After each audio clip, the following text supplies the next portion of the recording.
시청자 여러분 안녕하십니까. 4월 12일 뉴스의 라이브는 뉴스 특보로 준비했습니다. 우선 코로나19 소식부터 가보겠습니다. 국내 지역 감염이 조금씩 줄면서 나흘째 신규 확진자가 50명 이하입니다.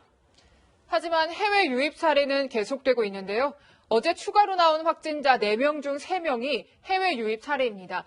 네, 취재기자 연결합니다. 자, 김철웅 기자, 외국에서 귀국 후 확진되는 사례가 문제인 거죠? 네, 그렇습니다. 오늘 0시 기준 신규 확진자는 32명입니다. 나흘째 추가 확진 사례가 10명 밑으로 유지되고 있습니다. 치료가 끝난 완치율은 70%를 돌파했습니다. 국내 지역 발생은 확연한 진정세를 보이는 겁니다. 하지만 해외에서 귀국한 뒤 확진되는 사례가 계속 발생하고 있습니다. 어제 신규 확진자 중 24명이 해외 유입 사례로 집계됐습니다. 4명 중에 3명꼴입니다. 해외 입국자가 의무적으로 자가격리를 실시한 기간이 포함된 최근 2주 사이로 범위를 넓혀도 해외 유입 관련 신규 확진자는 약 57%로 절반이 넘습니다. 정부는 해외 입국자가 자가격리 2주를 엄격하게 준수하도록 추적, 관리하고 있다고 밝혔습니다. 또 자가격리 위반자에 대해선 안심밴드라는 전자팔찌를 채워서 전파 위험을 막겠다는 계획입니다. 지금까지 정책사회부에서 전해드렸습니다. 네, 코로나19 뉴스 특보 계속해서 이어가겠습니다. 김대하 대한의사협회 홍보이사, 김태현 변호사, 구자웅 동아일보 주간동아팀 차장과 함께합니다. 어서 오세요. 네, 코로나 누적 확진자 수가 오늘을 기준으로 1,512명이 됐습니다. 지난 10일 이제 신규 확진자가 39명, 27명으로 이렇게 줄면서 점차 감소세로 가고 있다 이런 얘기도 나오는데 우선 오늘 확진자, 추가된 확진자 현황 좀 말씀해 주시죠. 네, 오늘 0시 기준으로 코로나19에 확진된 환자 수는 32명으로 나타났습니다. 이 가운데 해외에서 유입된 사례가 24명이었고요. 이 24명의 해외 유입 사례 가운데 18명의 경우에는 국내 입국 과정에서 이 검역소에서 확진이 됐고 6명의 경우에는 이 지역사회에서 추가로 확진된 것으로 확인이 됐습니다. 그리고 어제의 경우에는 추가 확진자가 30명이었고 엊그제에는 27명이었습니다. 이게 최근 3, 4일간의 어떤 추가 확진자 수를 보면 상당히 많이 좀 줄었고 안정화 단계에 들어간 거 아니냐 이런 관측이 나오고 있습니다. 네, 김 이사님. 지금 이런 상황을 좀 안정기에 접어들었다 이렇게 볼 수 있습니까? 조금 신중할 필요가 있다고 보는데요. 아무래도 이제 현상이 나타나는 것은 실제 감염이 확산되는 것과는 약간의 시차가 있습니다. 그러니까 잠복기라는 개념도 있고 우리가 자가격리할 때 2주라는 기간을 두는 이유도 거기에 있는데요. 그러니까 결국에는 현상이 분명히 이제 확진자 수가 줄어들고 있는 상황은 맞기 때문에 희망적인 메시지로 들리긴 합니다만 우리가 1월 중순을 한번 상기를 해본다면 결국엔 확진자가 한동안 안 나오는 시점도 있었죠. 그때 상당히 우리가 이제 고무가 되고 사회 전체적으로 좀 어떤 희망적인 분위기였는데 그 이후에 폭발적인 확산이 있지 않았습니까?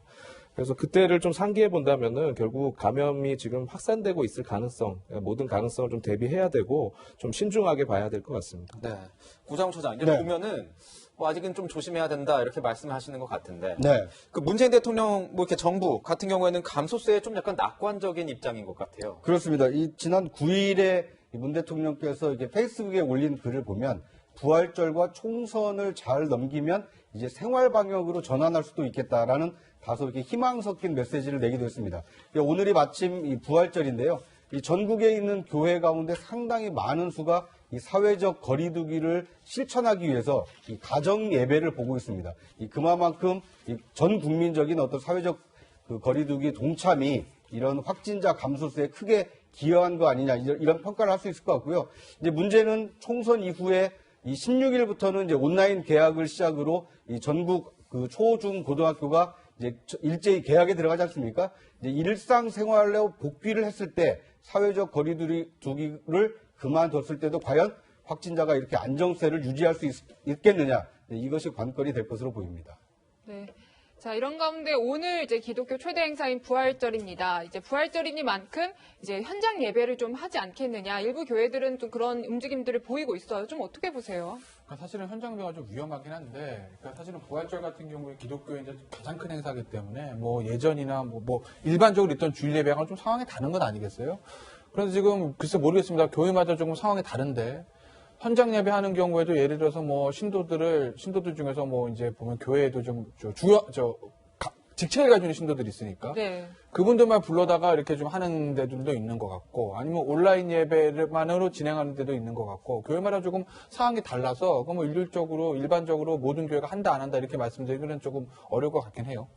네, 지금 보면은 서울 시내 6,400개 교회 중에 지난 5일에 현장 예배를 한 곳이 1,900여 곳입니다. 근데 이번 주에는, 오늘이죠. 오늘은 한 2,000여 곳 이상에서 이 부활절 예배를 드리는 것 아니겠냐, 뭐 이런 얘기도 나와요. 저 이사님께서 보시기에는 이게 어떻게 다시 보면 여기서 만약에 조금 더 뭔가 이런 감염의 도화선이 될 수 있다, 이런 분석도 나올 수 있을 것 같은데 전문가 입장에서는 어떻게 보십니까? 네, 지금 사실 이제 아까도 말씀드렸지만 확산되는 것은 실제로 시차가 있기 때문에 뭐 예를 들어서 3월 말부터 우리 사회가 사실 사회적 거리두기 조금 느슨해지는 분위기가 분명히 있고요. 날씨가 따뜻해지고 특히 이제 봄 기온이 완연하면서 사실 외부의 활동이 눈에 띄게 늘어나는 이런 상황입니다. 그래서 전문가들이 많이 우려를 하는 것이 결국 이런 것들이 시간이 지나면서 다시 현상으로 나타날 가능성이 있다는 거고요. 부활절이라든지 총선 그리고 말씀하신 오늘 이 교회들 이런 같은 경우가 사실 굉장히 밀접한 접촉이 많이 일어나는 대표적인 장소들이기 때문에 당연히 감염 확산의 계기가 될 가능성이 있다는 부분에서 좀 우려가 되는 부분이고요. 그런 부분에 말하자면 우리 모두가 좀 긴장을 늦춰서는 안 되겠다 이런 생각을 해봐야 될 것 같습니다. 근데 저는 좀 약간 궁금한 게 네. 전문이시니까 이 날씨 온도가 좀 올라가면은 이 코로나19 균이 조금 이 활동성이 저하될 것이다 이런 얘기도 있었는데 지금 정도의 날씨 같으면은 어떻게 좀 판단하십니까? 굉장히 이제 많이 물어보시는 것들 중에 하나인데요. 그러니까 일반적으로 우리가 뭐 독감이라든지 이런 호흡기 질환의 바이러스가 이 겨울에 주로 유행을 하고요. 바이러스라는 게 온도라든지 습도에 따라서 어느 정도 이 영향을 받기 때문에 날씨가 따뜻해지면은 분명히 이 확산이 줄어들 것이다라는 이런 희망 섞인 전망들을 많이 하고 있습니다만 또 반드시 그렇다고만 볼 수가 없는 것이 우리보다 날씨가 많이 따뜻한 나라들에서도 지금 굉장히 유행을 하고 있는 상황이고요. 또 이제 과거의 경험을 본다면 신종플루 때를 생각을 해보면 우리가 독감이지만 사실 6월 달에 첫 환자가 나왔었고 7월, 8월 여름에도 계속 환자가 소수지만 있다가 9월 날씨가 추워지면서 다시 폭발적으로 환자 늘어났던 그런 경험이 있거든요. 그래서 날씨를 가지고 좀 희망을 가져보길 수는 있으나 지금 상황을 본다면은 날씨가 따뜻해진다고 해서 반드시 이게 좋아질 거다 이렇게 전망하기는 좀 어려울 것 같습니다. 좀 조심을 해야 되는 건 맞군요. 예, 맞습니다. 네. 네, 이런 가운데 좀 고심 끝에 정부는요, 이 자가격리 이탈자들에 한해 안심밴드를 채우기로 했습니다.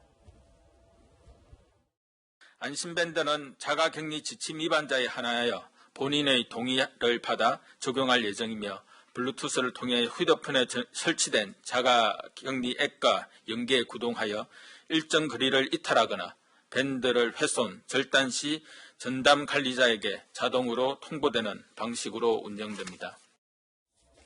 네, 구차장님. 네. 좀 논란이 있었는데 결국에는 이제 도입을 하기로 한 거잖아요. 그런데 이걸 두고 네. 반쪽짜리다 과연 실효성이 있느냐 이런 비판들도 좀 나오는 것 같아요. 그렇습니다. 왜냐하면 지금 이 입법 미비로 인해서 이 감염병 예방법에 이 안심밴드를 착용할 때 강제 조항이 아닙니다. 예. 네. 이게 그 사생활 그 침해 논란이 있어서 본인의 동의를 받아서 안심밴드를 손목에 채우고 이 채운 손목과 그 휴대전화가 거리가 이제 멀어지게 되면 이 경고음이 울린다거나 아니면 이 방역 당국에 이제 통보가 되는 조치인데 자가격리자가 지금 거의 10만 명 가까이 육박하고 있거든요. 그런데 이 가운데 일부만 동의한 사람만 지금 안심밴드를 채워서 과연 이 자가격리가 철저하게 준수가 되겠느냐. 만약에 동의하지 않고 이동하는 사람, 자가격리를 지키지 않는 사람은 어떻게 할 것이냐. 이런 우려의 목소리가 나오다 보니까 이 안심밴드를 채운다 하더라도 이 방역에는 좀 허점이 드러나는 거 아니냐. 이런 우려를 하고 있는 상황입니다. 네, 김태현 변호사. 네. 보면은 네.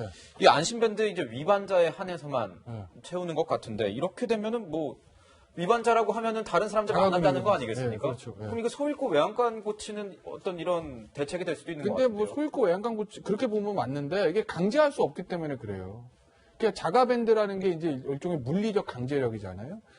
그러니까 국가가 법 집행을 할 때 국민들에게 물리적으로 강제력을 하려면 두 가지의 요건이 상대가 동의를 하든지 국민이. 동의를 하든지 아니 본인이. 뭐 채워주세요. 뭐 인천공항 들어오면서 저 찾게요. 채워주세요. 이러든지 그게 아니면 동의 없음에도 불구하고 강제로 하게 하려면 강제할 수 있는 법적 근거가 있어야 돼요. 예를 들면은 우리 성범죄자 전자발찌 채우잖아요. 그 성범죄자가 출감하자 전자발찌를 뭐 동의해서 차는 사람은 어떻겠어요? 다 싫겠지. 근데 왜 강제로 채울 수 있을까? 법의 근거가 있어요. 그 근거에 따라서 판결문에 자 전자발찌 몇 년 이게 근거가 있기 때문에 그런 물리적 강제력을 동의하지 않아도 할 수 있는 것이거든요. 근데 지금 이 전자밴드, 손목밴드 이거는 법적 근거가 없기 때문에 그렇기 때문에 국민들의 동의를 하면 채울 수 있는데 동의 안 하면 채울 수가 없는 거예요. 그러니 범위를 좁혀가지고 자가격리 위반한 사람에 대해서만 논의를 해보겠다는 거죠. 이게 그러니까 어떻게 보면 뭐 개인의 인권이냐 그렇죠. 아니면 뭐 또 다른 개인의 어떤 건강권이냐 이런 거에 어떤 충돌일 수도 있겠네요. 뭐 그런 개인의 인권 침해 문제가 있기 때문에 이걸 이제 나중에라도 하기 위해서는 이번 감염병 예방법을 좀 개정하라지 해서 법적 근거를 만들어야 되거든요. 근데 근거를 만들 때도 예를 들면 이거 인권 침해 요소가 있으니까 예를 들면 딱 봐서 당신 걸렸을 것 같은데 채워 이렇게 못 한다는 거죠. 네네. 법을 만들더라도 어느 정도 위반의 소지가 있는 사람한테만 채울 수 있게 그런 형태로 아마 법 규정을 좀 정비를 해야 될 거예요. 네. 현재로서는 입법 미비이기 때문에 이제 본인의 동의를 거쳐서 안심밴드를 착용하도록 하는 거고요. 그런데 이 위반하면 안심밴드를 채울 수 있다라는 이 정책 자체가 심리적으로는 약간 예방 효과를 가져올 수가 있습니다. 자가 격리하신 분들이 내가 만약에 이걸 위반하게 되면 강제적으로 안심밴드를 채우게 될 수도 있다. 이런 상황에 가지 않도록 자가격리를 좀 더 철저하게 지켜야겠다. 이런 심리적인 요소까지 감안을 한다라면 실효성 논란에도 불구하고 정부로서는 이 고육책으로 본인 동의를 받아서 안심밴드를 채우겠다. 뭐 이런 방역을 강화하는 조치로 좀 이런 정책을 내놓은 것이 아닌가 이렇게 생각해 볼 수 있을 것 같습니다. 네, 이렇게 방역을 강화하는 조치다 이런 해석까지도 해주셨는데 또 하나 궁금한 게요. 이게 이제 어쨌든 도입을 하게 된 게 이탈자에 한해서 도입을 하게 된 거잖아요. 그러니까 이분들이 안심밴드를 착용을 해도 과연 잘 지킬까? 이런 걱정이 사실 좀 되는 부분도 있어요, 이사님. 이게 만약에 잘 안 된다면은 또 이후에 또 어떤 대책까지도 생각을 해야 되는지 이런 게 궁금하거든요. 일단 뭐 자가격리 하시는 분들이 지금 일주일 사이에 한 2-3만 명 정도 늘어나서 전체 관리하는 게 한 5만 명 정도 되는 걸로 알고 있는데요. 그 숫자만 해도 사실 이제 관리하는 지자체에서는 굉장히 어려움이 있을 겁니다. 아무리 앱을 설치하고 이렇게 한다 해도 그럴 것이고. 너무 많이 늘어난 거죠. 맞습니다. 이 밴드 착용 같은 경우에 아까 이제 말씀해 주셨지만 사실 법적 근거가 없어서 지금 이제 동의한 분에 한해서 할 수밖에 없는 그런 상황인데 앞으로도 분명히 이제 입국하시는 분들 계속 있을 것이고요. 예. 네. 아무리 그걸 제한한다고 하더라도 어떤 필수적인 인력의 이동은 있지 않습니까? 그러니까 그렇죠. 계속해서 자가격리 하는 분들 늘어날 수밖에 없는 상황이고 그렇다고 한다면은 결국에는 그 자가격리의 어떤 모니터링을 벗어나는 일탈하는 분들도 더 늘어날 가능성이 있겠죠. 그래서 말씀하신 어떤 법적 근거를 확보하는 이런 부분도 필요하겠고요. 결국에는 이제 만약에 정말 컨트롤이 안 돼가지고 거기에서부터 감염 확산이 더 일어나고 그런다면 아마 분명히 이제 좀 극단적인 입국 제한이라든지 이런 것들에 대한 이야기가 다시 나올 거라 보는데 사실 그 부분은 국가가 국민을 어디까지 보호해야 하는지 그리고 밖에 있어서 못 들어오는 분들의 그런 건강권이나 이런 부분에 대한 논란이 굉장히 커질 것이기 때문에 실제로 그렇게 가기는 힘들다 보고요. 결국에는 이제 현실적으로는 법적 근거를 어느 정도 최대한 만드는 것이 가장 중요할 것 같습니다. 네. 네. 이런 가운데 이제 미국 해외 상황을 좀 알아보도록 하겠습니다. 미국이 조만간 나아질 거다 이렇게 낙관적인 어떤 전망을 내놨었는데 그것에도 불구하고 미국인 누적 사망자 수가 1위를 기록하게 됐습니다. 미국으로 가보겠습니다. We're starting to see light at the end of the tunnel. I think we all know that we have to reach a certain point. We've lost over 7,000 lives to this crisis. That is so shocking and painful and breathtaking. I don't even have the words for it.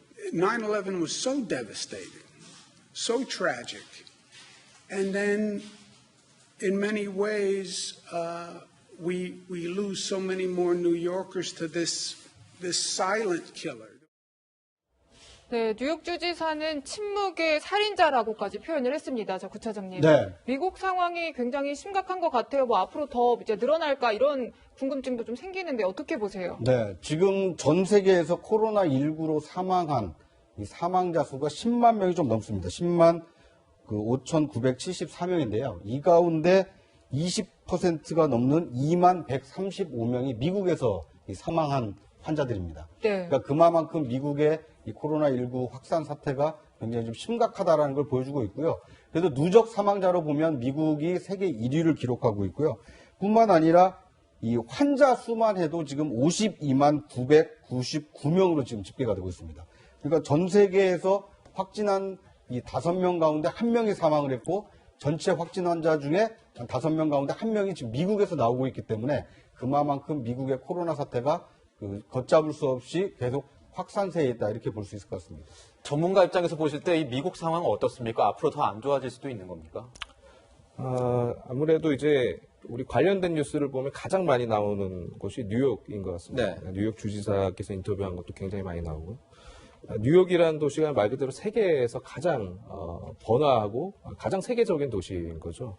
그러니까 이런 곳에서 사실 감염이 확산되었다는 것은 결국에는 아직 수면 위로 올라오지 않은 그런 감염들도 굉장히 많을 수 있고요. 코로나19의 특징 중에 하나가 결국 증상이 없거나 가벼운 환자들도 굉장히 많다는 거고 그분들이 자기가 환자인지 인지하지 못하는 상황에서 이 감염을 전파할 가능성이 있다는 것이 언제나 문제가 되기 때문에 상당히 이제 심각한 상황이다. 그래서 좀 추이를 잘 지켜볼 필요가 있겠다 이렇게 말씀드리겠습니다.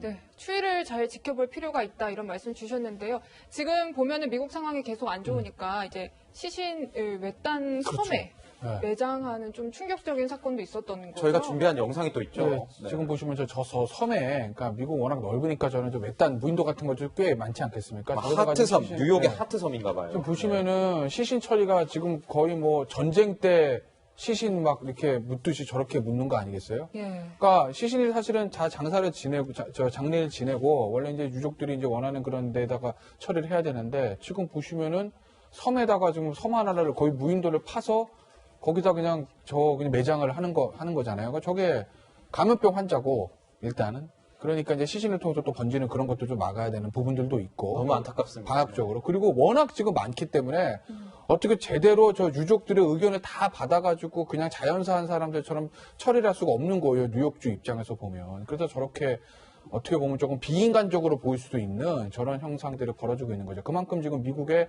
어마어마한 많은 사상자가 특히 뉴욕 쪽에 생기고 있다는 걸 단적으로 보여주는 화면이라고 보시면 될 것 같습니다. 네. 이제 미국 상황도 좀 봤으니까 또 다른 우리 이웃나라 얘기를 좀 해봐야 될 것 같은데요. 일본에서도 나흘 연속 최다 기록 이게 확진자 계속 나오고 있다는데 고차장님 좀 설명 좀 해주시죠. 네, 이 아베 총리가 지금 긴급 사태를 선포하지 않았습니까? 그런데 선포한 이후에도 지금 계속 확진자가 늘고 있는데요. 엊그제가 189명이었는데 어제는 197명으로 이 날이 갈수록 지금 확진자의 어떤 수가 좀 증가하고 있습니다. 지금 총 확진자 수는 그때 그 크루즈선까지 포함할 경우에는 지금 7,000명을 넘어서고 있기 때문에 그 미국만큼은 아니지만 일본의 그 코로나 확산 사태도 좀 예의주시해봐야 될 것 같습니다. 그러니까 지금은 뭐 사망자는 아주 크게 늘고 있지는 않습니다만 지금 긴급 사태를 선포한 이후 이 사회적 거리두기를 실천하고 있는 상황에서도 계속 추가 확진자가 크게 늘고 있기 때문에 일본의 경우에도 자칫하면 이 환자 수가 폭증하는 거 아니냐 이런 우려의 시선이 많은 상황입니다. 네, 이사님 이런 상황이다 보니까는 이제 일본에서 온라인 초진도 허용한다고 하는데 이유가 뭐죠? 결국에는 이제 의료기관, 그러니까 의원이든 병원이든 이곳에 오시는 분들 그리고 거기에 입원해 계시거나 이런 분들은 아무래도 코로나19에 걸렸을 때 훨씬 취약할 가능성이 많은 나이가 많으신 분들이나 아니면 기저질환이 있는 분들일 가능성이 높습니다. 그러니까 병원에는 주로 이제 취약한 분들이 많이 오시고요. 그 과정에서 결국 본인이 코로나19에 감염됐다는 걸 모르는 분이 오셔서 감염을 전파시킬 경우에 굉장히 큰 피해로 이어질 수 있다는 부분이고요. 의료진 입장에서도 결국엔 지금 어떤 환자가 오더라도 증상이나 이런 것만으로는 환자가 코로나19 환자인지 알 수 없는 그런 상황이고 심지어는 호흡기 증상이 아니라 다른 증상으로 오는 환자 중에도 섞여 있다는 거죠. 그래서 사실 이제 병원이 많이 취약한 곳이기 때문에 아마 선택한 이 어쩔 수 없는 선택이었다고 보여지고 국내에서도 지금 이제 아주 제한적이지만 안전성이 확보가 되는 경우에 의사가 그렇게 판단해서 가능하다고 하는 경우에 이제 전화로 지금 처방하는 이런 것들이 이루어지고 있는데 그렇지만 이제 진찰행이라는 것이 사실은 환자 이렇게 이야기만 듣고 할 수 없는 것들이 굉장히 많습니다. 환자를 만져보고 소리를 들어보고 필요하면 움직여보고 대면에서 진찰해야지만 알 수 있는 그런 것들이 많이 있기 때문에 사실 굉장히 제한되는 의료 행위고요. 지금 상황이 워낙 심각하다 보니까 어쩔 수 없이 선택한 방식이다 이렇게 생각하시면 될 것 같습니다. 네. 네, 국내는 물론 해외 코로나19도 하루빨리 진정됐으면 좋겠습니다. 김 이사님과는 여기서 인사드리겠습니다. 감사합니다. 네, 자, 지금부터는 사흘 앞으로 다가온 21대 국회의원 선거 소식을 다뤄볼까 합니다. 홍 앵커, 사전투표했습니까? 네, 저 어제 했는데 정말 사람들이 많더라고요. 아, 네. 그렇군요. 어제까지 진행된 사전투표, 홍 앵커가 방금 말한 것처럼 말 그대로 역대급 참여 속에 역대 최고 투표율을 기록했습니다. 유권자들이 이번 총선에 뜨거운 관심을 보이고 있다는 거겠지요. 각 정당과 후보들은 주말 막바지 유세에 한창입니다. 자, 정치부 연결해 자세한 내용 알아보겠습니다. 이동훈 기자, 먼저 더불어민주당 오늘 유세 일정 전해주시죠. 네, 이낙연 민주당 상임선대위원장은 조금 전 자신의 지역구인 서울 종로에서 유세를 시작했습니다. 오후에는 인천으로 이동해 5개 지역구를 도는 강행군을 벌입니다. 이인영 원내대표는 나경원 통합당 후보와 맞붙는 동작을의 이수진 후보를, 임종석 전 대통령 비서실장은 광진을 고민정 후보 지원 유세에 나섰습니다. 여권 인사인 유시민 노무현재단 이사장이 범진보 180석을 언급한 것에 대해서는 섣부른 전망을 경계하는 목소리가 나왔습니다. 이근영 민주당 전략기획위원장은 SNS에 지역구 130석 플러스 알파의 크기는 클수록 좋지만 180석 논쟁이 알파의 크기를 축소시킬 위험성이 크다고 진화했습니다. 그렇군요. 미래통합당은 수도권 민심 잡기에 총력을 다하고 있다죠? 네, 조금 전 황교안 미래통합당 대표와 유승민 의원은 청계광장에서 합동 유세를 했습니다. 황 대표는 유승민 의원과 문재인 정권을 이겨내야 한다는 의지를 서로 나눴다고 밝혔습니다. 유승민 의원은 기자들과 만나 사전투표가 민주당에 유리할 거라 생각하지 않는다. 역대 어느 선거보다도 깜깜이 선거라고 전망했습니다. 김종인 총괄선대위원장은 경기 남부 지역과 서울 강남, 동작 등을 방문해 수도권 민심 다지기에 총력을 쏟을 예정입니다. 민생당은 서울과 경기 지역 등을 돌며 수도권 민심 잡기에 나서고 정의당 심상정 상임선대위원장은 오전에 충청을 방문했습니다. 국민의당 안철수 대표는 충남 천안에서 경기 오산까지 국토 대종주를 이어갑니다. 지금까지 채널A 뉴스 이동훈입니다. 네, 지금 이 시간부터는 김관우 계명대 교수도 함께합니다. 어서 오세요. 네, 안녕하세요. 네, 자 구차장님. 네. 어제 사전투표가 끝났습니다. 근데 사전투표율이요 역대 최고치가 나왔어요. 좀 그렇습니다. 어떻게 보세요? 네. 이틀 동안 26.69%니까요. 이건 전체 유권자의 26%이기 때문에 굉장히 높은 수치입니다. 예. 네. 그러니까 역대 총선의 이 평균 투표율이 50% 초중반이었기 때문에 거기에 비해 보면 지금 절반 가까이가 이미 사전 투표를 한 거 아닙니까? 아, 네. 네. 그리고 이 사전 투표를 많이 했다라는 것은 그만큼 유권자 분들께서 이 마음을 결정하셨다는 겁니다. 그러니까 여당인지 야당인지 아니면 또 다른 이 제3 세력인지 충분히 고민하고 결정을 내렸기 때문에 이 사전 투표를 하셨다는 의미이기 때문에 과연 이 사전 투표의 높은 투표율이 이 투표 당일까지 이어져서 높은 민심의 어떤 이 풍향을 바라볼 수 있을지 좀 지켜봐야 될 것 같습니다. 네. 1174만 표입니다. 이 1174만 표에 대해서 여야는 또 다른 분석을 내나요. 그렇죠. 이거 교수님 보시기엔 어때요? 이제 보면은 여당에서는 뭐 국정 운영을 위해서 여당에 힘을 실어주려고 나오신 거다. 뭐 이렇게 얘기도 하고 야당에서는 아니다. 정권 심판하기 위해서 나온 거다. 이렇게 얘기를 하는데 어떻게 분석하십니까? 아직 알 길이 없죠. 지금 선거가 다 끝난 것이 아니니까. 그런데 이제 안전인수격으로 좀 할 필요가 있는 거예요. 왜냐하면 지금 4.15 총선이 아직 당일날이 남았기 때문에 사흘 앞보다. 그렇죠. 네. 보다 유리한 국면으로 이제 해석을 하고자 하는 거죠. 근데 한 가지 확실한 거는 지금 이 상황을 굉장히 엄중하게 본다. 그러니까 본인의 어떤 투표 같은 정치 참여가 굉장히 필요한 시기라고 보고 그런 내 자신의 어떤 사회적 역할을 기꺼이 하겠다. 뭐 이런 걸로 지금 이 투표율이 한참 제고가 된 거 아닌가 이런 생각을 하고요. 이런 것은 저는 기본적으로 4.15 총선까지도 이어질 가능성이 매우 높습니다. 그러니까 지금 3월 달에 갤럽에서 조사한 것 중에 하나가 사전투표 얼마 할 것이냐 그랬더니 27%. 정확하게 26.9%하고 거의 오차가 안 발생하고 사실은 투표가 이루어졌거든요. 근데 그때 반드시 투표한다고 응답했던 분이 72%예요. 그러다 보니까 20대랑 비교를 하면 20대에는 우리가 63점 몇 %예요. 그러니까 상당 부분 더 투표하겠다는 의지를 지금 피력하고 있기 때문에 저는 뭐 개인적으로 4.15 총선에도 상당 부분 좀 투표율이 더 올라갈 수 있겠다 이렇게 판단합니다. 아니 저 같아도 저는 아직 사전 투표를 못 했는데 사전 투표가 높으니까 빨리 나가서 하고 싶다 이런 생각 들더라고요. 저도 꼭 한 표 행사하도록 하겠습니다. 네, 아니 지금 투표율이 본투표 때도 올라갈 것이다, 전체적으로 올라갈 것이다 이렇게 얘기를 해주셨는데 변호사님 보시기에는 어떻게 좀 전망하세요? 뭐 그럴 수밖에 없지 않겠어요. 뭐 일각에서는 사전 투표 다 하고 이제 본투표 때문에 다른 일 하려고 사전 투표를 미리 한다 뭐 이런 뭐 분석도 있긴 한데 사실 다른 일 하려고 그러면 주말이 더 좋잖아요. 그죠? 그러니까 아마 사전 투표가 높다는 걸 보면 아마 본투표율도 높아질 확률이 높고 결국에 이제 본투표율이 높아진다 가정하고 말씀을 드리면 그러면 이제 여야 어느 쪽에 이제 유리할까? 뭐 보는 시각마다 다를 수 있을 거예요. 야당 입장에서는 정권 심판하는 민심이 그렇게 높은 투표율로 표출이 된 거다라고 얘기를 할 거고 여당 쪽에서는 코로나 국난 극복을 위해서 정부에 힘을 실어주는 어떤 그런 표심이 더 투표율이 높아지는 거다 뭐 이렇게 얘기는 할 건데 굳이 저보고 얘기하라고 하면 투표율이 높으면 저는 지금 야권에 좀 유리하다고 봅니다. 그렇다고 해서 뭐 야권이 무슨 선거를 이긴다 뭐 그런 건 아닌데 유불리 자체를 굳이 얘기하자면 왜냐하면 높은 투표율 앞서 이제 김관욱 교수님 설명하셨던 것처럼 내 이 한 표가 정말 중요하다 이게 이제 투표율로 연결이 되는 것이거든요. 그런데 여당은 지금 보면 여론조사 결과 분위기가 너무 좋아요. 현재 공포된 여론조사 결과라고 보게 하면 여당의 압승 분위기가 있습니다. 여론조사만 놓고 보면. 그 상태에서 지지층에게 저희가 어려우니까 표를 달라는 것도 아니고 어차피 여론조사 결과 여당이 압승할 게 뻔한데 그러면 그 여당을 도와주기 위해서 나가는 그 힘보다는 이대로 가면 야당이 큰일 나겠는걸? 문재인 정부를 심판해야 되겠는걸?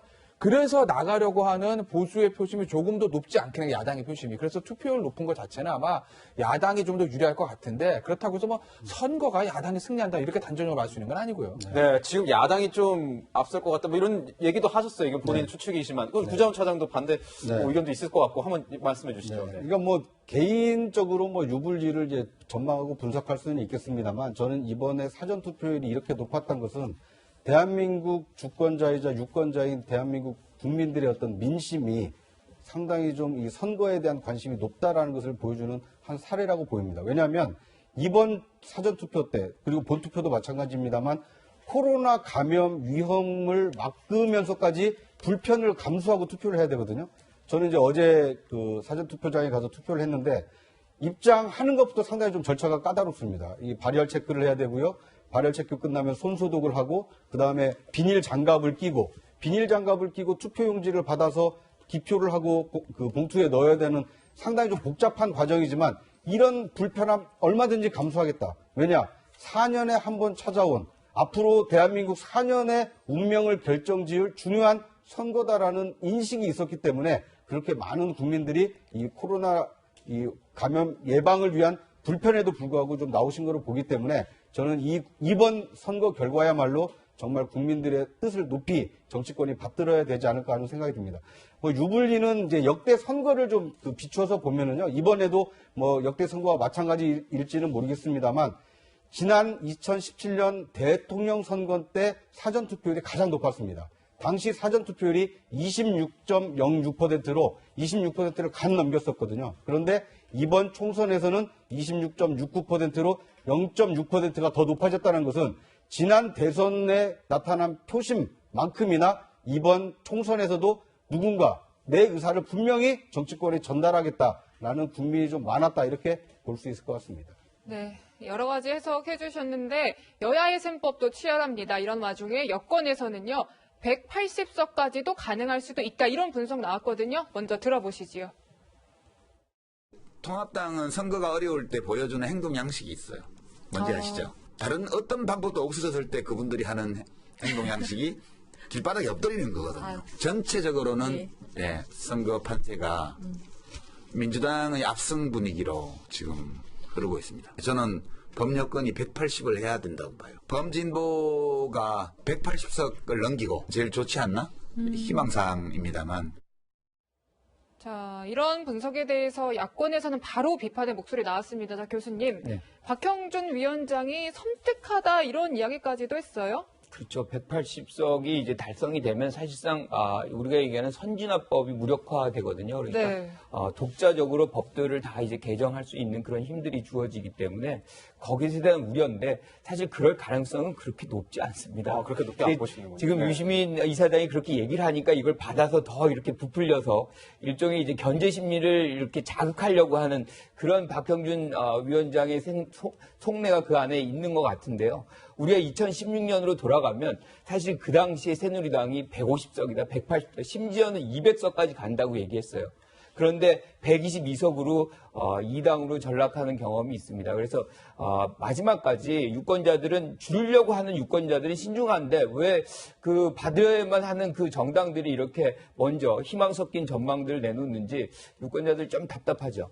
네, 희망 섞인 이런 어떤 예측이라고 하셨는데 어떻게 보십니까? 이 180석 할 수 있을 것 같다라는 그 유시민 이사장의 발언에 대해서. 그러니까 저 발언의 여파는 바로 이제 그 여당에서 어떻게 반영이 나왔냐 보면 되는 거잖아요. 180석 얘기 나왔을 때 야당의 박현준 저 위원장이 야, 이거 섬뜩한 일이다. 그럼 야당으로서 그렇게 반응할 수밖에 없어요. 180석은 무슨 일이 벌어지겠냐? 그러니까 야당의 힘을 몰아주십시오. 그건 당연한 수승인데, 그럼 여당 관계자들 어떻게 얘기했나 봐야 돼요. 여당에서 만약에, 맞습니다. 180석 할 수 있어요. 우리한테 한 표 더 주세요. 라고 하면 유시민 이사장의 발언이 적절했다고 보는 건데, 지금 이제 여당 쪽에서 나오는 얘기 보면 5만으로 비치면 안 된다는 얘기들이 나오는 거잖아요. 지금 5만에서는 안 된다. 그렇죠. 이근영 전략기획위원장도 그런 식의 어떤 얘기들을 했다고 지금 알려져 있죠. 5만으로 비치면 안 된다. 그 얘기는 여당 입장에서도 180선 얘기가 본인들한테 별로 도움이 된다고 보지는 않는 거예요. 왜냐하면 여론조사 결과 지금 아까도 말씀드린 좋습니다. 여당의 흐름들이. 그런데 여당의 굉장히 스피커라고 할 수 있는 유시민 이사장이 나와서 180석 얘기를 하게 되면 그럼 야당 지지자들 입장에서 보면 뭉칠 수가 있거든요. 180석 조선 되겠어? 견제해야지, 심판해야지. 이 투표 의지 높아질 수 있는 거고 오히려 여당 쪽 지지자들은 180석 된다고? 그럼 어차피 나 안 나가도 이기겠구만. 이라고서 투표 의지가 약해질 수 있어요. 그렇기 때문에 저 180석 발언들은 글쎄요. 저건 제가 봤을 때 여당에 그리 유리하게 작용하진 않을 거예요. 네. 저 하나 궁금한 게 구차장님. 네. 과거에 뭔가 한 진영 안에서 이렇게 180석까지 좀 확보를 한 적이 정말 있나요? 없습니다. 물론 과거 유정회나 이런 새로운 방식으로 했을 때는 가능했지만 지금과 같은 어떤 소선거구제로 했을 때는 지금 최대 많이 얻은 것이 153석입니다. 그 153석이 언제냐면 2008년에 그러니까 2007년 대통령 선거에서 이명박 대통령이 600만 표 차이로 당선하고 그 이듬해 4월에 치러진 그러니까 당선의 기운이 남아있을 때 치러진 선거에서 굉장히 압승했다라고 하는 것이 153석이었습니다. 그리고 그보다 4년 전에 치러졌던 노무현 대통령 탄핵에 대한 후폭풍이 거셌던 그 2004년 총선에서도 당시 여당인 열린우리당이 152석을 얻었습니다. 그리고 2012년 19대 총선의 경우에는 당시 박근혜, 문재인 사실상의 대선 전초전이다라고 했던 굉장히 치열했던 그 선거였음에도 불구하고 당시 새누리당이 152석을 얻었습니다. 그러니까 이런 역대 선거 결과를 보면 우리 국민들은 상당히 좀 총선이나 이런 지방선거를 통해서 견제와 어떤 균형을 잡으려고 하는 표심이 상당히 좀 강하다는 걸 알 수가 있습니다. 이 180석이라는 얘기는요, 이번에 유시민 이사장이 처음 얘기한 게 아닙니다. 4년 전에 당시 여당 대표였던 김무성 대표와 당시 여당 최고위원이었던 김태호 후보가 180석을 얘기한 적이 있습니다. 왜냐하면 180석을 얻으면 국회 선진화법에 저촉을 받지 않고 필요한 입법을 할 수 있다. 그래서 안정적인 국정 운영을 할 수 있다라고 해서 목표로 삼는 의석이 180석입니다. 그런데 우리 국민은 180석을 주고 나면 대통령도 배출하고 그러니까 대통령을 배출해서 중앙정부를 장악하고 있고 지방선거에서 압승한 여당에게 또다시 입법권까지 쥐어주는 꼴이 되거든요. 그러면 국민이 제어할 수 있는 수단이 많지 않기 때문에 오히려 이 180석을 여당이 갖겠다라는 그 야심을 보인다라면 오히려 국민들이 이 견제와 균형 심리가 더 표심으로 나타날 가능성이 높지 않을까 이렇게 조심스럽게 전망해 볼 수 있을 것 같습니다. 네, 조심스러운 전망이고요. 이게 관측이니까요. 또 이게 180석 얘기가 계속 나오는 이유가 통합당에서는 이 180석을 목표로 하는 이유 중 하나, 윤석열 총장을 혹시 여권에서 몰아내려고 하기 위한 것 아니냐. 교수님, 이런 의견이 나오는데 어떻게 보십니까? 그렇게 해석을 하고 싶겠죠. 왜냐하면 이제 윤석열이라는 상징성이 어떻게 보면 야권의 구심력 역할을 지금 하고 있거든요. 180석을 가지면은 윤석열 총장은 뭐 몰아낼 수 있는 그런 게 불가능한 있는 거죠. 거죠. 왜냐하면 임기제이기 때문에 인원입니다. 그래서 어떤 경우건 본인이 사퇴하지 않는 한 사실은 뭐 물러나게 할 방법은 없어요. 그런데 이렇게 얘기를 하는 것은 그만큼 몰아주게 되면은 야당이 어떻게 구상할 수 있는 방법들이 별로 없어진다. 뭐 그런 것을 좀 강조하기 위해서 180석을 주지 않게끔 우리한테 좀 힘을 몰아달라. 견제를 어떻게 할 수 있는 힘을 좀 달라. 뭐 그런 취지에서 사실은 어떻게 상징적인 윤석열 총장을 자꾸 거론을 하는 거죠. 그렇게 해서 윤석열을 우리가 보호하겠다. 보호할 수 있는 힘을 달라. 뭐 이런 메시지로 느껴집니다. 네, 자. 변호사님, 지금 어쨌든 여권에서는 좀 승리를 자신하는 듯한 흐름, 그런 분위기가 있는 것 같고, 야권에서는 조금 더 낮추는 기대치를 그런 분위기가 있는 것 같고요. 또 황교안 대표랑 유승민 위원장 오늘 합동 유세도 했다고 하는데, 좀 변호사님은 어떻게 보세요? 그래서 이제 여론조사, 아까도 계속 말씀드렸지만 여론조사 결과더라면 여당의 압승은 맞아요. 근데 다만 이제 그 여론조사 결과가 본투표까지 이어질 것이냐 이런 문제들이거든요. 뭐 2016년 같은 경우에 여론조사가 거의 맞지 않았죠. 그때만 해도 앞서 보셨지만 새누리당 180석 얘기 나왔는데 어떻게 됐어요? 120석으로 확 줄어들었거든요. 그러니 이제 여론조사 결과가 더 맹신할 수는 없는 건데 다만 이번 선거 결과가 모든 전문가들이 좀 예측을 어려워하는 건 있습니다. 왜 그러냐면 선거를 예측하는 거는 과거의 경험을 가지고 과거의 데이터를 가지고 미래를 예측하는 것이거든요. 네. 근데 이번 선거는 과거 데이터가 없어요. 왜? 코로나 때문에. 만약에 이 코로나가 없었다고 하면 코로나가 없는 상태에서 그 선거가 이루어졌다고 하면 이 예측이 그리 어렵진 않았을 거예요. 그런데 이 코로나라는 미중유의 전염병이 있고 이 상황에서 선거를 치러보는 게 우리가 거의 처음이기 때문에 그렇기 때문에 과거의 경험치가 없어서 예측이 좀 쉽지 않은 것이거든요. 저 개인적으로 예측하는 건 있으나 저희가 방송에서 말씀드릴 수는 없고 어쨌든 중요한 건 마지막 이 3일의 흐름이 좀 굉장히 중요한 거다. 아무래도 여당은 코로나 극복을 위해서 힘을 실어 주십시오. 국난 극복의 메시지를 던지는 거고 야당 입장에서 보면 문재인 정권 3년의 실정이 이 코로나로 덮여서는 안 된다. 문재인 정권을 심판해 주십시오. 이거 아니겠습니까? 결국 그게 핵 지지층들 그리고 이제 중도 지지층들에게 어떻게 소구력 있게 다가가느냐? 그게 이제 싸움이겠죠. 마지막 3일 동안. 네. 마지막 3일이 굉장히 중요하다는 말씀해 주셨는데 이 막판인데 이 막판에 여야 할 것 없이 구설수, 말실수가 계속되고 있습니다. 우선 이해찬 민주당 대표의 구설수, 옳은 발언 한번 보고 가겠습니다. 저쪽 당처럼 저렇게 천박하고 주책 없는 그런 당하고 싸우는 게 아니고 역사적 과제와의 싸움이라고 저는 그렇게 생각을 하고 있습니다. 이번 선거의 의미가 저쪽 미래에 무슨 당하고 우리가 경쟁하는 거 아닙니다. 옛날에 조폭들이요 팔에다가 문신을 하면서 착하게 살자. 미래당은 무슨 미래당입니까? 지금까지 해온 게 전부 다 발목 잡기, 토착 외고 뭐 그런 거 아닙니까? 네?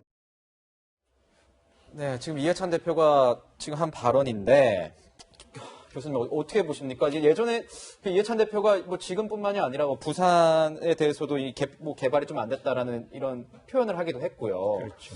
어떻게 보세요? 그 상대방에 대한 저런 감정적 발언이라는 것이 지지층에게는 단순하게 뭐 이렇게 좀 기분풀이 할 수 있는 그런 효과는 있을 거예요. 그런데 중요한 것은 지금 막판으로 갈수록 사실 끌어당겨야 되는 사람들은 누구냐면 부동층이고 중도층이거든요. 이미 자기 진영들의 표는 거의 흡수됐다고 봐야죠. 그런 상황에서 마지막에 어떤 결정적인 장면들이라는 것이 부동층에 있는데 부동층들은 굉장히 합리성을 또 강조합니다. 저렇게 감정적 언사를 한다 그러는 것을 동의를 하지 않으면 거기에 당에 대한 어떤 투표보다는 반대되는 어떤 효과를 발휘할 그런 가능성이 매우 높아요. 그래서 저는 저런 발언은 감정적인 것이고 냉정한 어떤 민심과는 상당한 괴리가 있는 것이다. 그래서 마지막 3일 동안은 저러한 말들이 발생하지 않도록 사실 굉장히 경계하고 신중하게 접근해야 된다 이렇게 생각합니다. 네, 신중해야 하는데 이 와중에 또 논란이 된 글이 있습니다. 자, 차장님. 네. 대구 수성갑의 김부겸 후보가 SNS에 글을 올렸는데 네. 아들은 안 돼도 효심 깊은 딸 정도는 되지 않냐 이렇게 올렸다가 수정을 하기도 했는데 어쨌든 논란이 됐죠. 그렇습니다. 왜냐하면 이제 아들 남아 선호 사상이 좀 남아 있지 않습니까? 그래서 이제 아들은 아니지만 딸 정도는 되지 않느냐 이제 약간 애교 섞인 글을 남겼는데 오히려 이것이 이제 선거 국면이다 보니까 뭐 이렇게 역공의 좀 대상이 되다 보니까 바로 글을 내리고 1시간 뒤에 아들, 딸 구분할 필요가 어디 있겠습니까? 이 효성 깊은 이 자식이 효자입니다라고 이제 그 글을 바꿨습니다. 그만큼 지금 치열하게 선거전이 치러지고 있고 특히 대구의 경우에는 이 김부겸 후보가 생환하느냐 그렇지 않느냐에 따라서 이 더불어민주당이 이 전국 정당의 면모를 갖추느냐 아니면 특정 지역에서는 그 배제되느냐 이런 그 하나의 그 사표가 되기 때문에 굉장히 좀 중요한 선거입니다.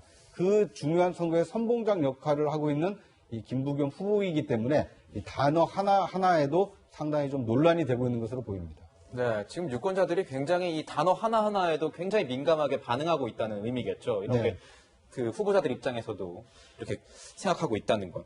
근데 이게 보면은 가장 큰 논란이 됐던 발언이 하나 또 있었습니다. 이 차명진 의원이 세월호 유가족 관련된 발언을 했는데 아직 뭐 이거에 대해서 자기는 번복할 의사가 없는 것 같습니다. 들어보고 가겠습니다.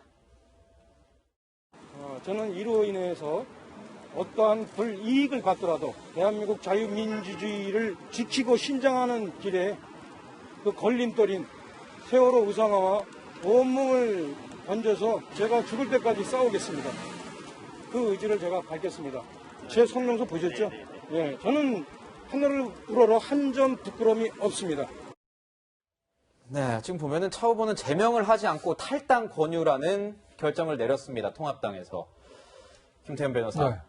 어떻게 보십니까? 차명진 후보의 이 행보. 그러니까 차명진 후보의 얘기는, 차명진 후보의 얘기는 아마 그런 거예요. 이게 이제 본인이 뭐 인터넷 기사를 인용을 했고, 기사에 난 거고, 본인은 그게 이제 팩트라고 생각을 한다라는 거죠. 본인 생각은. 그리고 상대가 뭐 후보가 뭐 짐승 발언을 해서 그걸 방어하는 과정이 생긴 건데, 이런 걸 얘기한 거, 그걸 아마 윤리위에서 받아준 거 가서 제명에다 탈당 권유 이렇게 한 것 같은데, 이 문제에 대해서는 김종인 선대위원장이 정리를 잘했어요. 김종인 선대위원장이 뭐라고 얘기했냐면, 이거 재판이 아니라 정치다라는 얘기를 했습니다. 이게 굉장히 중요한 얘기거든요. 이게 지금 만약에 차명진 후보를 지금 법정에서 재판하는 거라고 하면 아까 제가 말씀드렸던 차명진 후보의 어떤 그런 어떤 변명들, 해명들 다 받아서 진짜 그 차명진 후보가 얘기했던 그게 사실인지 아닌지 팩트도 따져보고 해야 되는 게 맞아요. 사법 절차 재판이라면. 근데 지금 그게 아니라 선거 국면이거든요. 정치 국면이거든요. 정치와 선거의 국면에 있어서는 뭔가 과감한 결단들이 필요하다. 그죠? 그러니까 선거는 이건 막판이더 냉정한 겁니다. 피는 눈물도 없어야 돼요. 잘라낼 거 잘라내야 되는 것이거든요.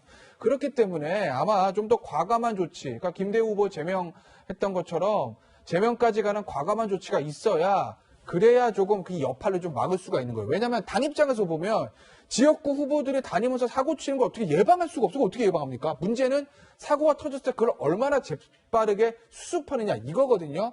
2012년 총선 때 어땠어요? 당시에 노원에 나왔던 김용민 후보의 그 발언, 당시 야당에서 이거 후보 빼야 된다는 목소리가 있었는데 그냥 밀어붙였다가 수도권 그리 좋지 않았습니다.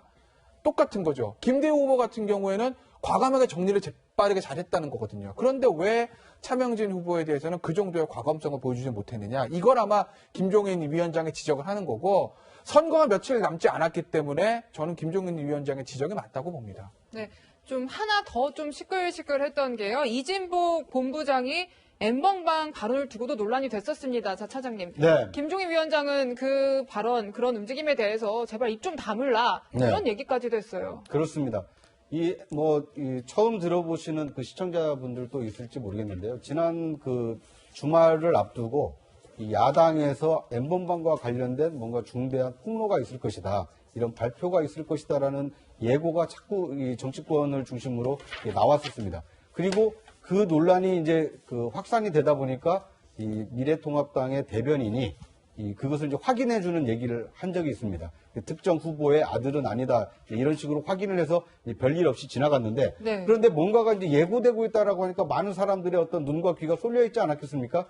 그런데 이런 폭로가 결코 선거에 도움이 되지 않는다라고 이 김종인 총괄위원장이 좀 어떻게 보면 제지를 했고요. 오늘 일요일 오전 상황까지는 아무런 폭로가 없는 걸로 봐서는 이 김종인 위원장의 얘기처럼 뭐 추가 폭로 가능성이 좀 높아 보이지 않습니다. 다만 지금 스윙보터 역할을 할 수 있는 74%의 이 유권자들께서는 아직 투표장에 가시지 않았거든요.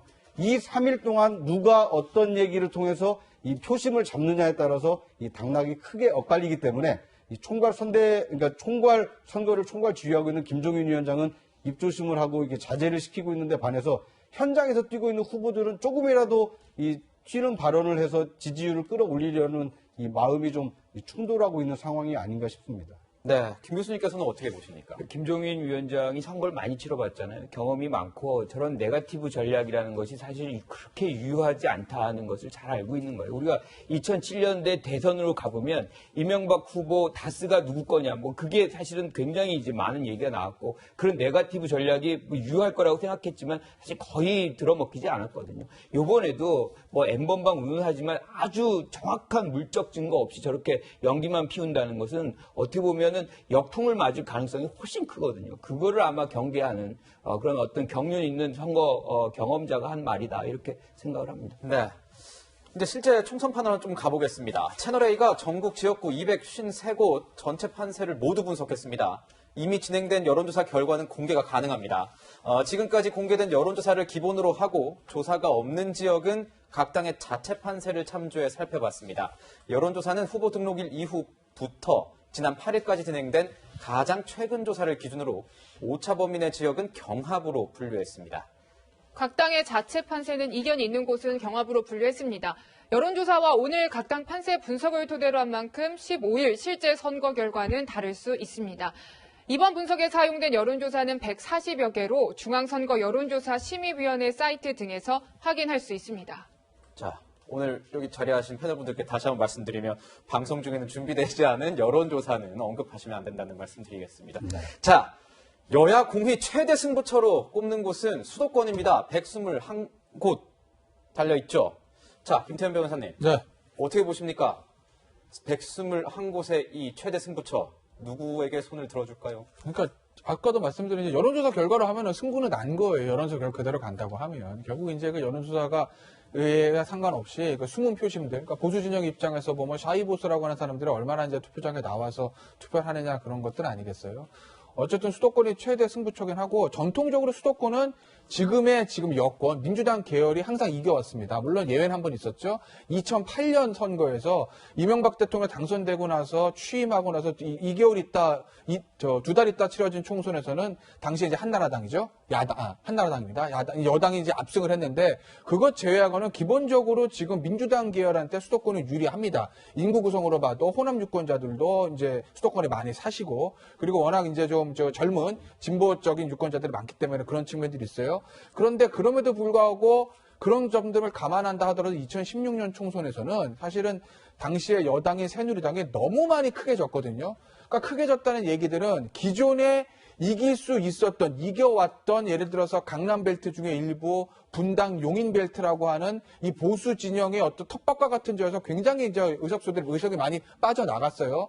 이번에 아마 보수 야당 입장에서 보면 잃어버렸던 그것들을 어느 정도 회복하느냐가 아마 수도권의 성패를 가릴 거예요. 그러니 소위 말해서 보수 정당 입장에서 보면 강북의 험지라고 불리는 곳을 찾아오는 것은 뭐 그건 언감생심 못한다 하더라도 기존에 장악하고 있었던 그 지역 중에서 2016년에 뺏겼던 곳들, 그것들을 얼마나 찾아올 수 있느냐, 이게 아마 수도권 선거의 승패를 가릴 어떤 가늠자가 아닌가 싶습니다. 네. 자, 교수님께도 여쭐게요. 네. 지금 수도권은 중도층도 많고 무당층도 많고 좀 경합이 계속 벌어지고 박빙이고 그런데 민주당에서는 전망하기를 기존보다는 한 10석 정도는 더 되지 않을까 이렇게 보고 있다고 하는데 교수님이 보시기엔 어떠세요?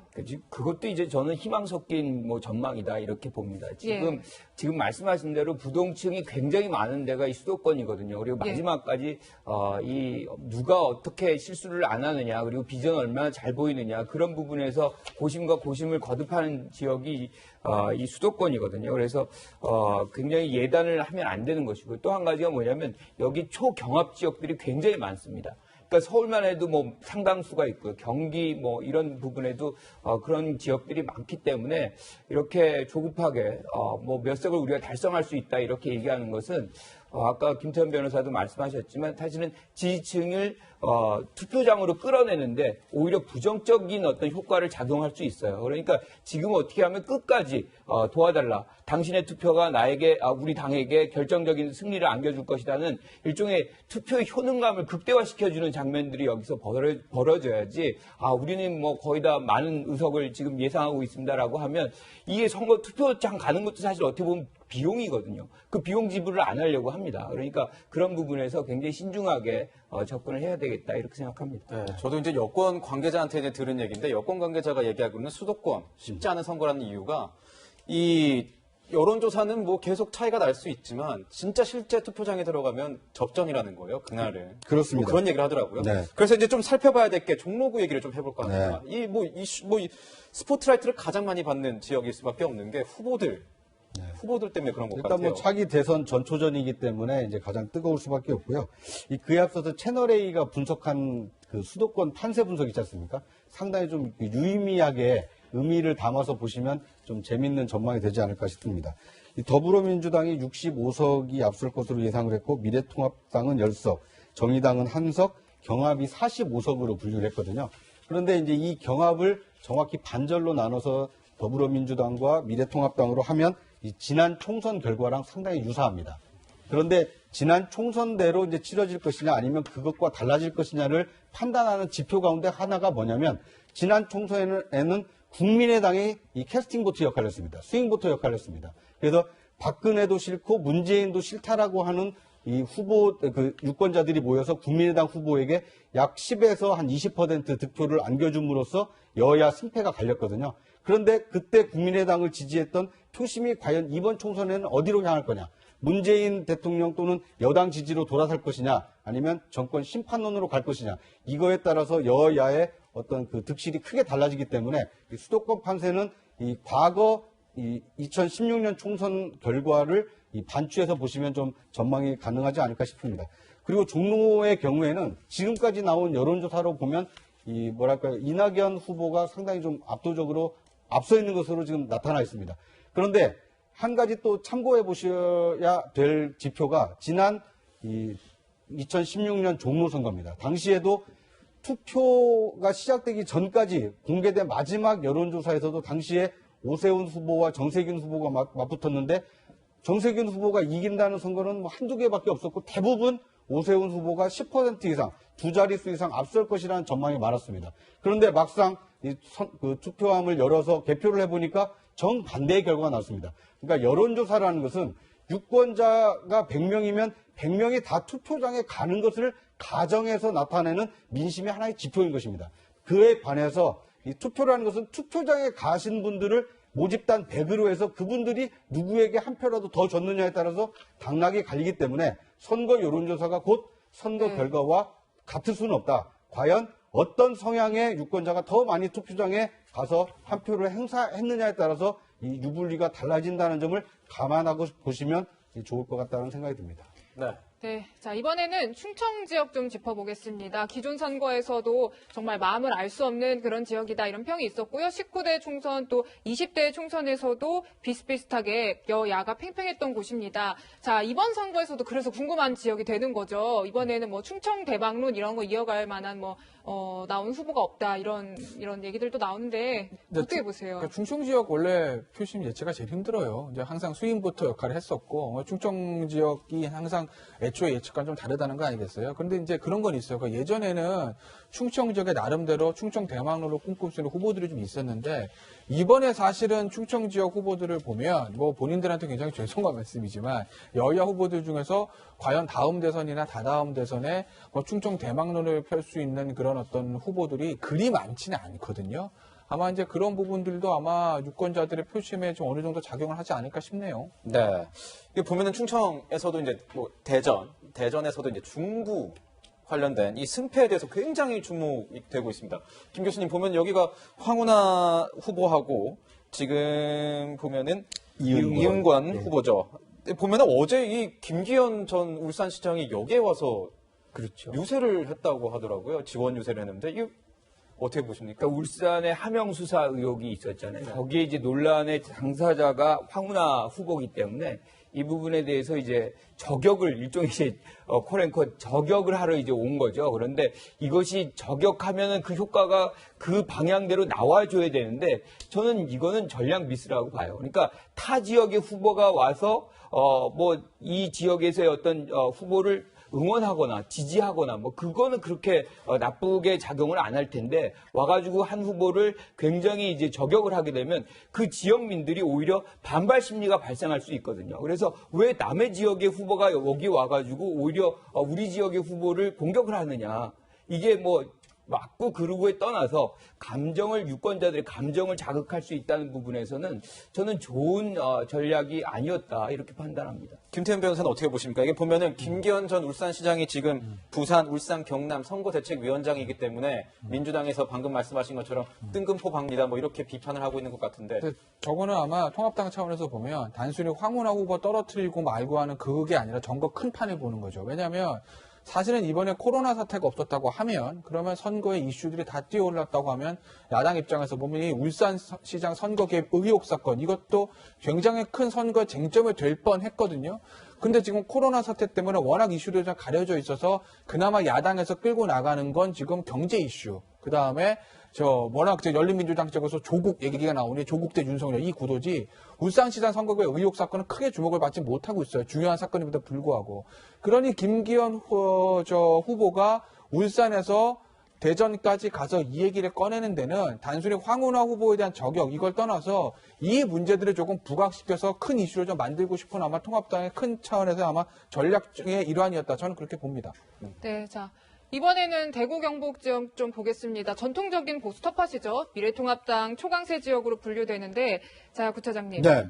지금 이 지역에서 사전투표율은 가장 낮았어요. 23.56%를 기록했는데 궁금한 게, 네. 자, 코로나19로 굉장히 힘들었던 곳입니다. 네. 이번에 지역 민심이 어떻게 이제 평가를 할지 좀 어떻게 보세요? 네, 상당히 좀 주목해서 봐야 되는 그 지역 중에 하나입니다. 예. 왜냐하면 특히 대구의 경우에는 수성갑과 수성을에 수성갑에는 이 김부겸, 주호영 후보가 지금 사실상 그 맞대결 구도로 펼쳐지고 있고요. 수성을의 경우에는 이 공천에서 탈락한 홍준표 전 대표가 지금 무소속으로 출마를 한 상황입니다. 그렇기 때문에 이 뭐 차기 대선 구도와도 맞물려 있는 이 굉장히 중요한 선거 구역이다라고 볼 수가 있을 것 같습니다.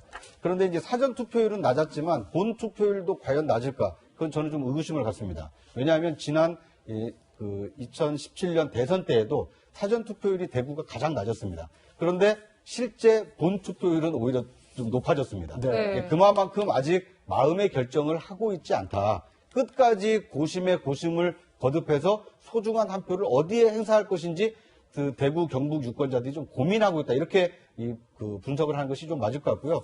지금까지 나타난 여론조사라 보면 상당히 좀 팽팽하고 좀 접전입니다. 그런데 그렇기 때문에 사전투표율도 낮았기 때문에 앞으로 3일 동안 과연 여당 후보, 야당 후보가 얼마나 신뢰를 유권자들에게 주느냐 거기에 따라서 이 유불리와 당락이 좀 크게 엇갈리지 않을까 하는 생각이 듭니다. 네. 뭐 개인적인 그 유불리의 생각은 있지만 이 방송에서 이렇게 직접 언급하는 것은 좀 적절치 않은 것 같아서 오늘은 참도록 하겠습니다. 감사합니다. 네, 김 교수님. 아까 이제 말씀하셨는데 홍준표 후보에 대해서 얘기를 좀 해봐야 될 것 같아요. 이게 홍준표 후보가 여기서 이기느냐 지느냐에 따라서 정치 운명이 좀 갈릴 수 있는 거 아니겠습니까? 대권 후보로 가느냐 안 가느냐 이것도 있는 것 같은데. 그러니까 이인선, 홍준표, 이상식 3파전인데 이상식 후보가 어부지리를 이제 차지할 가능성을 완전히 배제하기는 어려워요. 그런데 일단 뭐 그 가능성에서 양강 구도는 이미 이제 굳어진 상황이다 이렇게 보고 홍준표의 인물론이냐 아니면 정당 이인선이냐 뭐 이건데 통합당이 전국 선거에서 불리하다. 그러면 이인선 후보가 유리해집니다. 그러니까 한석이라도 네. 아까운 거예요. 한석이라도 이 무소속이 주기 쉽지 않은 거죠. 그런데 만약에 전국 판세가 통합당에게 유리하다.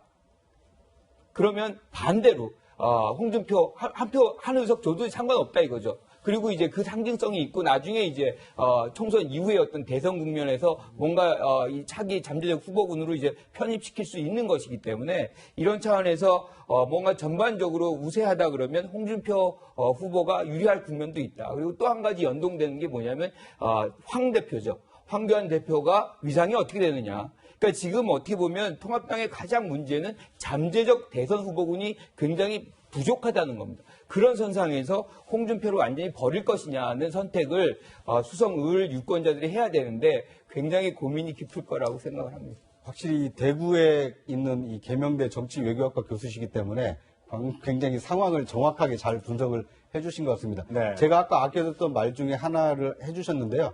그러니까 단순히 수성을은 국회의원 한 사람을 뽑느냐 뽑지 않느냐의 의미에 국한되지 않습니다.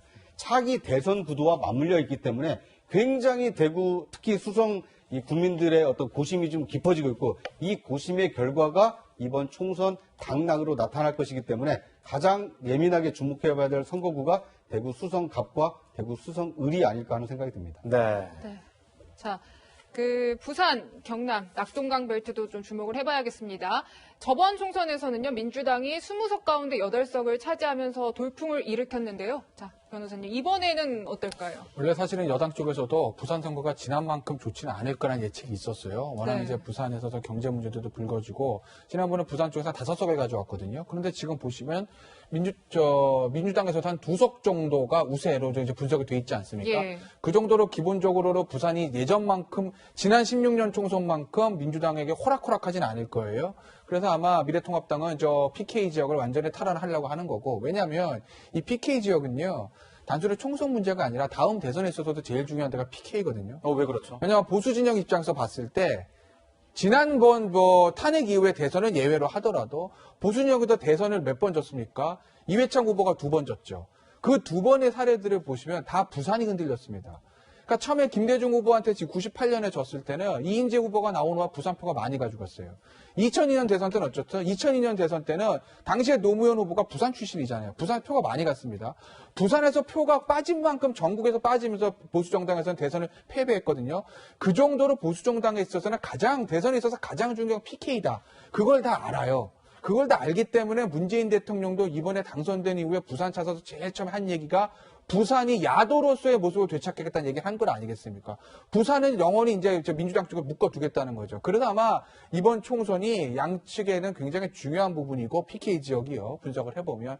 그래서 PK 지역에서 역시 제일 중요한 거 하나 꼽으라면 역시 김영춘 후보와 서병수 후보가 나오는 부산 진갑이죠. 왜? 김영춘 후보는 만약에 이번에 부산에서 또 한 번 이기게 되면 해양수산부 장관 출신 아니겠습니까?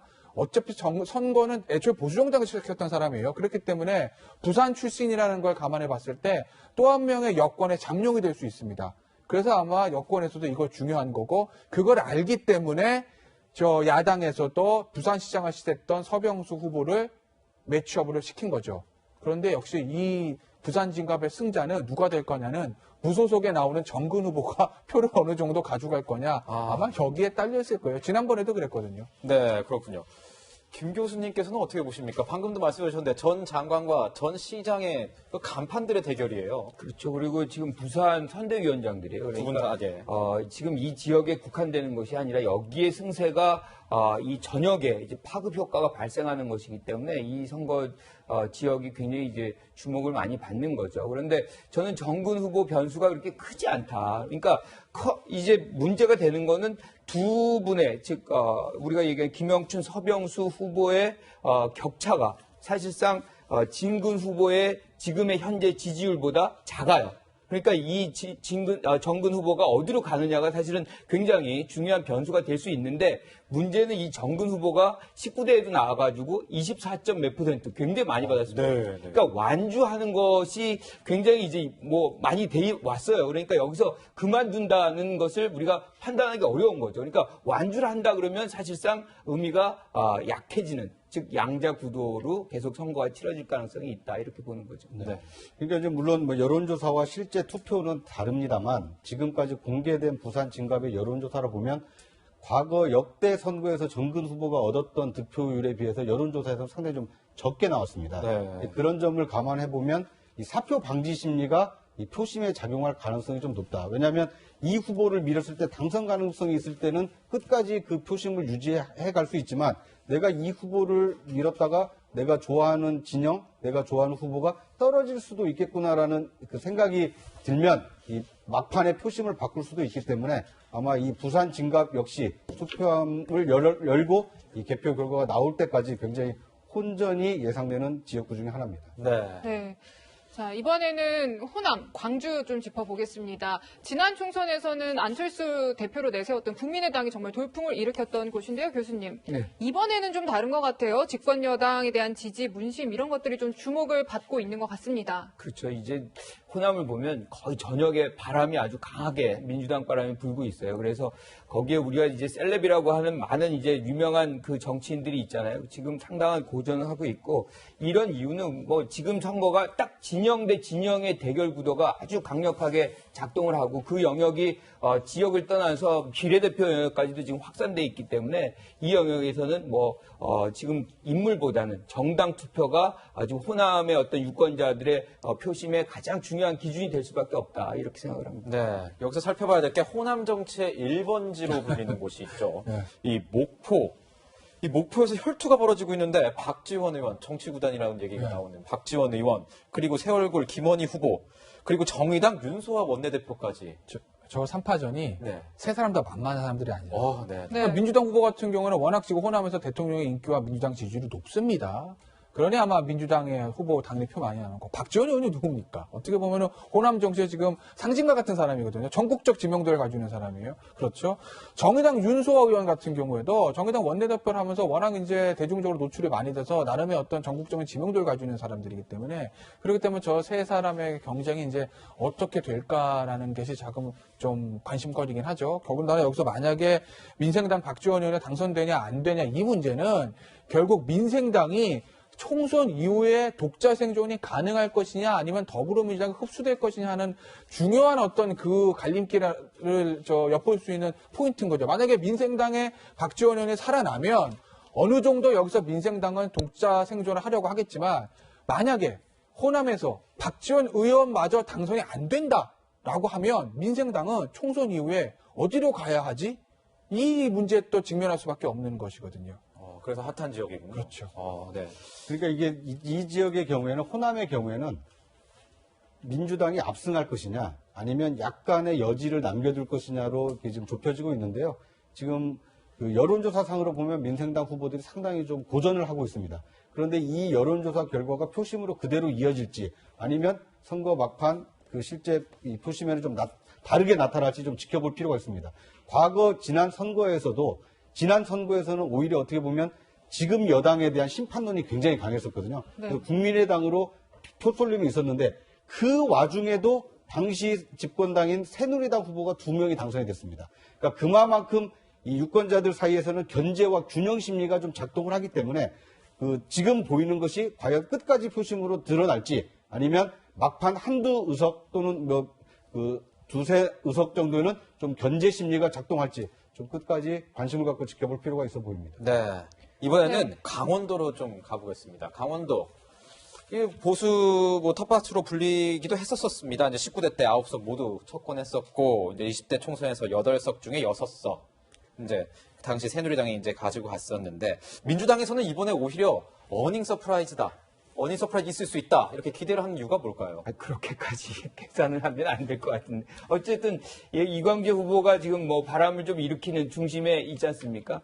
그리고 이제 강릉 같은 경우는 또 다자구도 이렇게 구도적인 변화의 요인도 좀 있고요. 그런데 전반적으로 과거에 비해서는 강원도가 여권 이제 여당이죠. 민주당의 어떤 이 승세를 가질 수 있는 그런 기회를 조금 더 열어주지 않았나 이렇게 봅니다. 네. 자, 강원에서도 강릉에 좀 주목을 해봐야 될 것 같은데요. 자, 구차장님. 네. 여기 지금 이번에요. 보수 진영 후보 3명 동시에 출격하고 진보 진영 후보가 하나 이 3대1 구도가 형성이 됐어요. 그렇습니다. 어떻게 좀 보고 계신지. 일단 구도로만 놓고 보면 여당 후보가 절대적으로 유리합니다. 그 집권 여당 후보인데다가 이 나머지 세 후보가 야당 성향이기 때문에 야당 지지표가 분산될 것이기 때문에 구도로 보면은 상당히 유리한 것은 분명합니다. 다만 인물론에서 보면 여기에서 3선을 한 권성동 의원이 무소속 출마를 했기 때문에 인물론에서 지금 상당히 좀 맞대결 구도를 펼치고 있고요. 막판에 사표 방지 심리가 작동을 해서 누군가에게 표를 몰아준다라면 뜻밖의 결과가 나올 수 있기 때문에 강릉 역시 구도가 유리하다고 해서 반드시 여당 후보에게 유리하다 이렇게 보기는 상당히 좀 어려운 지역으로 볼 수 있습니다. 네, 자, 선거 막바지 지역별 판세까지 짚어봤습니다. 세 분과는 여기서 인사드리겠습니다. 감사합니다. 저희는 60초 후에 다시 돌아옵니다. 오늘 저희가 준비한 소식은 여기까지입니다. 시청해주셔서 감사합니다. 저희는 다음 주에 찾아뵙겠습니다.